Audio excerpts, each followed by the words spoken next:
What does your body feel like in zero gravity? What inspires you to become an astronaut? What exercise do you do? And do you sweat in space? Would a yo-yo work in microgravity?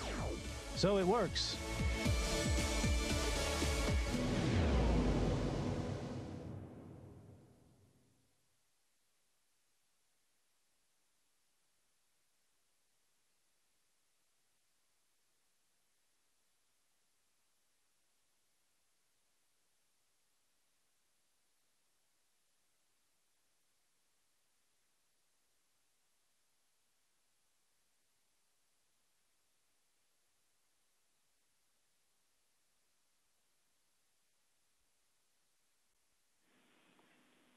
Station Houston, are you ready for the event?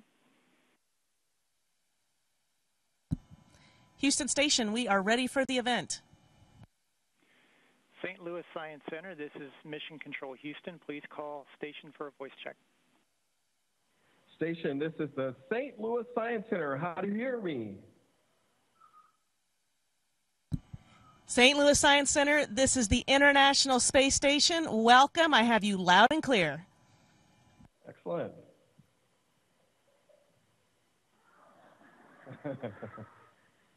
Say hello from St. Louis. We are down here in Boeing Hall. All right.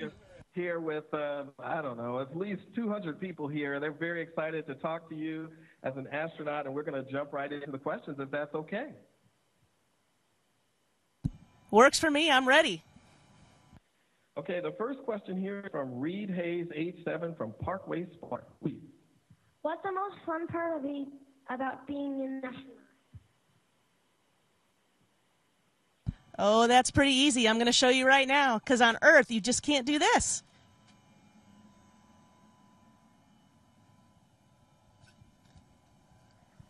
And I'm still not very graceful, but boy, is it a lot of fun. And the other really cool part is, if I'm going from here to there, you can play games and say, well, I could flip this way and turn this way and go on the wall and then crawl on the ceiling and get there. And you just can't do that on Earth. But up here, you can move around on any surface you want to, any wall, any floor, any ceiling. Really, there is no floor, there is no ceiling. That's awesome. Thank you, Reed. All right, next up is Cyrus Riddle, age 17, who is a Yes Youth Exploring Science Teen Ambassador. Cyrus. Who or what inspired you to want to become an astronaut? So that's a great question. I think there were many people, but I have to start, of course, with my family. They knew that from a very early age this is what I wanted to do, and I would watch shuttle launch after shuttle launch over and over again, and not once did they ever discourage me or tell me that it was too hard. For them, if that's what I wanted to do, it was a given. And then after that, I really have to thank a lot of the teachers that I had all the way through high school and into college, and a lot of coaches too, because I played a lot of sports in high school, track and field, basketball, fast pitch softball, and those coaches always supported me. And they also knew that this was my lifelong dream, this is what I wanted to do.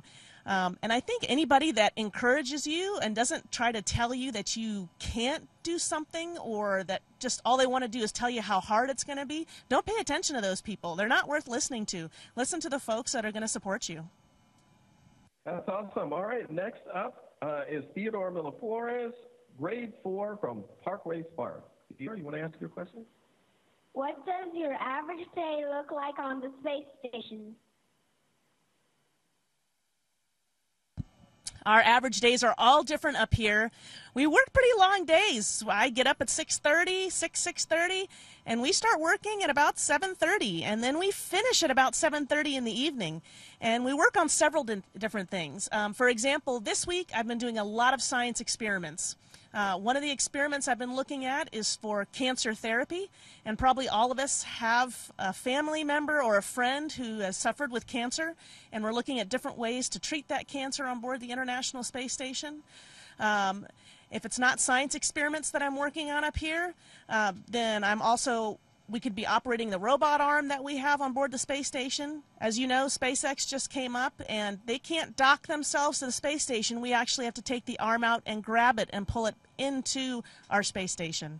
We're always performing routine maintenance. You know, the space station's like a house that is getting older, and it needs work and it needs repair. And so at any point during the day, we are doing multiple different activities. No day is ever the same. That's why I love it. Well, that sounds exciting, and I know that communication between Earth and the space station is very important. And right now, with our group, we just want to ask you to please, if you have your cell phone, please turn off your transmitter or your Wi-Fi so we can make sure we have clear signal up to the space station.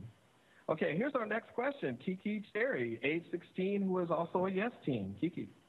My question is, what hobbies were you able to take with you when you boarded the International Space Station? Now say that again. What was I able to take with me, or what do I wish I would have brought with me? Hobbies. So the question is, what hobbies hobbies able to take with you to the ISS? Great question. So actually one of my favorite hobbies is photography, which falls right in line with the space station because we have such a great view of our planet. Daytime, nighttime, the views are tremendous.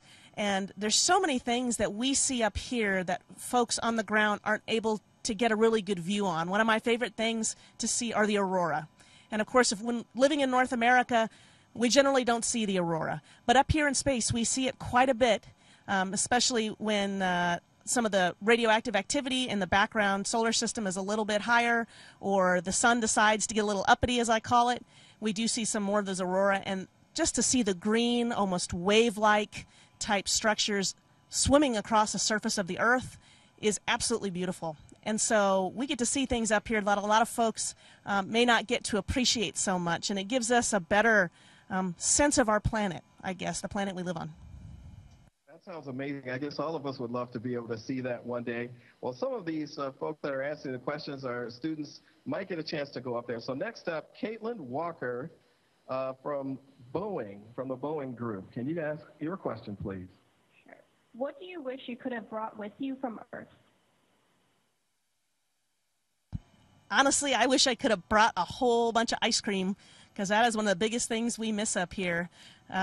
You know, we have certain types of food up here and drink, and I'll show you some stuff with drink in a little bit.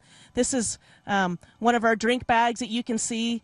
We don't drink out of glasses, of course, but we have special drink bags with all of our favorite drinks. That the one thing this takes away is the smell of the drink. So, for example, I like to drink coffee in the morning, but part of that experience is actually smelling that coffee, and you don't get that with the drink bag. But we've got to keep everything contained up here. And so all of our food, all of our drink, everything comes packaged just like this. So ice cream, however, we don't really have a freezer up here.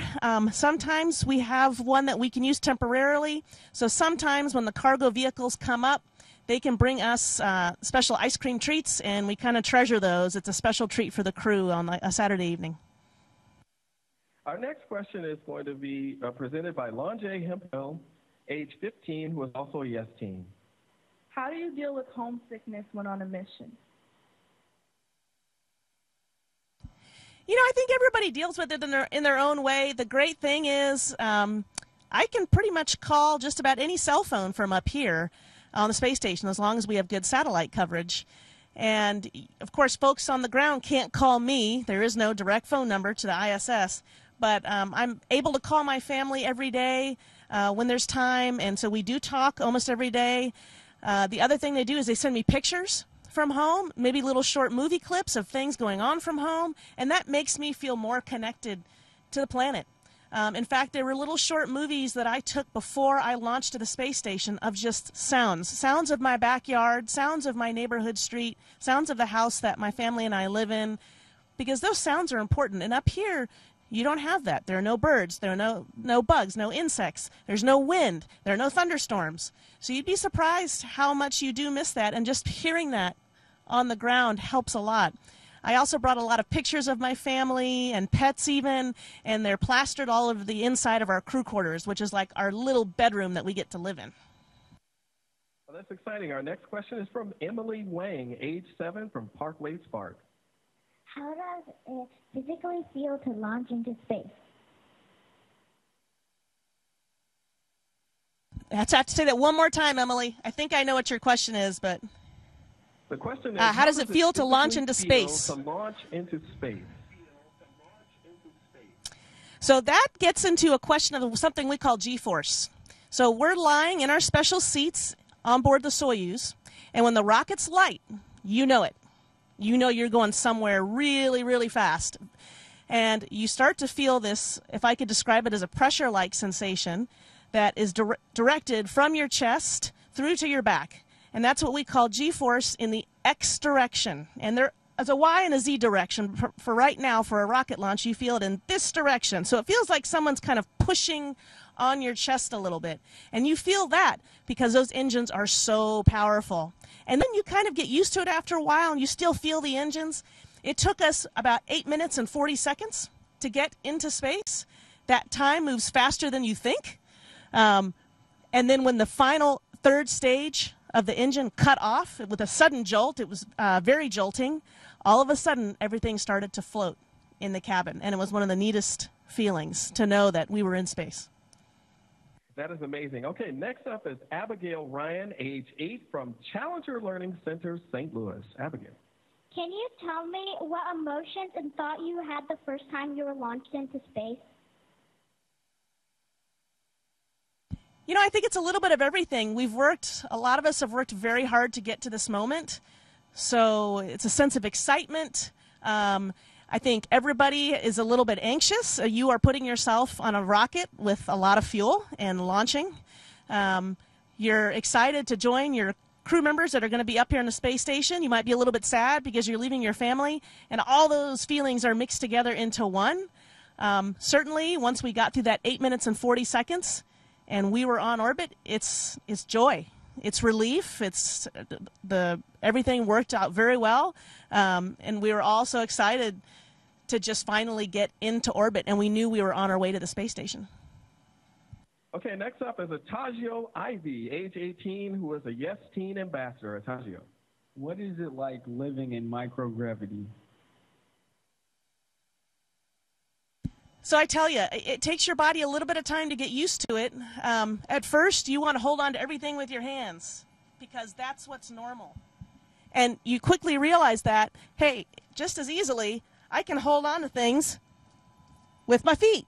No big deal. I can sit here. I can eat like this. I can take notes like this. I can have conversations like this. So you learn how to be a monkey really quickly. And the other fun thing, actually, that you get to learn about is playing with your food, because you just can't do that on Earth. So I'll show you just a second.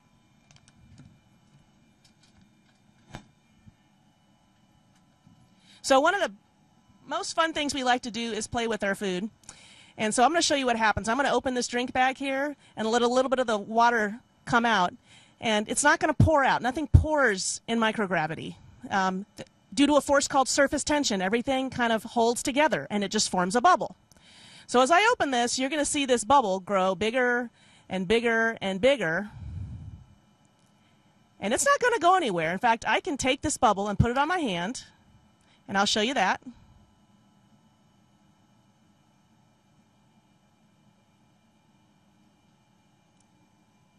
And if you can see this, that liquid's just sitting on my hand. It's not going anywhere. It's not falling off. It just wants to stick to my hand. I could even drink it from my hand.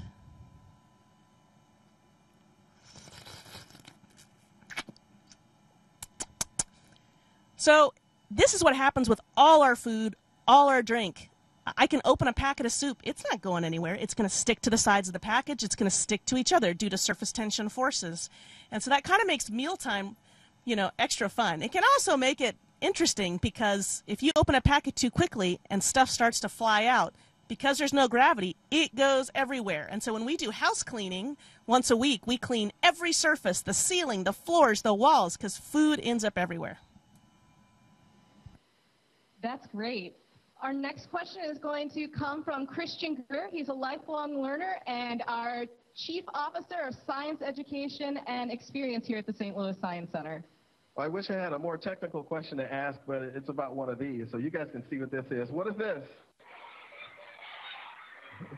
Okay, so in my hand, they're responding to a fidget spinner, and my question for you is, does a fidget spinner work in space?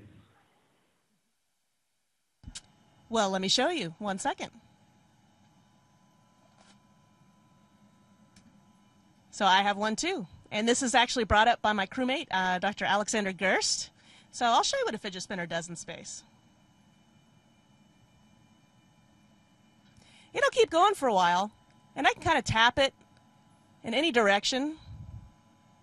And because there's no gravity, those bearings, this thing will go for forever. So I can sit it, and it would probably spin the entire time we are talking here today. Now, eventually there are drag forces there, and it's not perfect, so that system will slow down. But these fidget spinners work really well in space, and so we have one up here, and we like to play with it as much as you guys do back on Earth. Thank you very much. Okay, here comes our next question. This is from Akia Willis, age 15, yes teen. What is it like sleeping in space? Oh, sleeping's interesting. I actually sleep really well up here. Like I said, we have these things we call our crew quarters, and they're like our little bedrooms where I can put pictures of my family and pets and my sleeping bags. We have a special sleeping bag that our arms kind of hang off. They kind of hang out the side, and we zip ourselves up. It almost looks like a mummy bag. And it gets really dark in there, and it's very quiet. So I actually have no problem sleeping up here. I feel like I sleep very well. I sleep through the night. The only odd part I had to get used to at first was floating. I can't just float and sleep very well. You know how sometimes when you jerk a little bit before you fall asleep? Well, on Earth, when you do that and you're lying in the bed, it doesn't really wake you up or bother you. But in space, if that happens, it kind of thrusts you in one direction and it wakes you up. So I can find little kind of corners to lodge myself in my crew quarters, so it feels like my head is pushing against something, and that's the most comfortable way for me to sleep. But I found that over the past month, I've been floating more and more at night, and it's very, very comfortable. This is fantastic. Well, we're nearing the end of our time, so this is our lightning round. We're going to try to rifle through some of these questions. So next up is Grace, age 8, from Challenger Learning Center. Grace? Does everyone get to do a spacewalk? Does everyone get to do a spacewalk? Well, not everyone does. It depends on how many spacewalks we need to do on the space station. Sometimes we do ones that are planned out months in advance, and other times we do some spacewalks on a moment's notice. The important part about doing spacewalks is everybody with the crew is involved. We certainly have the 2 people going out in their special spacesuits, but also people who run that whole day, getting them in their suits and ready to go. And then sometimes those spacewalkers are on the big robot arm, and so we have people driving that robot arm as well. So when we have a spacewalk on board the station, it's one of our most important days of operations. Well, here's our last question from Ramon Miraflores, grade 5, Parkway Spark. How is the food in space, and what are your favorite things to eat and drink while on the station? How is the food in space? So I think one of my favorite things to eat on board a space station is what I call an ISS hamburger. We don't have hamburger buns, but we have these things called beef patties. And everything's rehydratable, which means we add water to it, but it kind of resembles a hamburger patty. And I put that inside kind of what we use for bread, a tortilla. Tortilla is like one of the most popular things up here. And I put that hamburger in a tortilla, and I add a little bit of ketchup and mustard. And let me tell you, it's delicious. It is the closest thing we can get to a hamburger up here, and it's pretty darn good. Thank you so much for joining us here at the St. Louis Science Center in Boeing Hall. Can you guys say goodbye to Sarita? This was wonderful. Bye, guys. Great to talk with you today. Thank you so much. Take care. Station, this is Houston ACR. That concludes the event. Thank you to all participants from the St. Louis Science Center station. We are now resuming operational audio communications.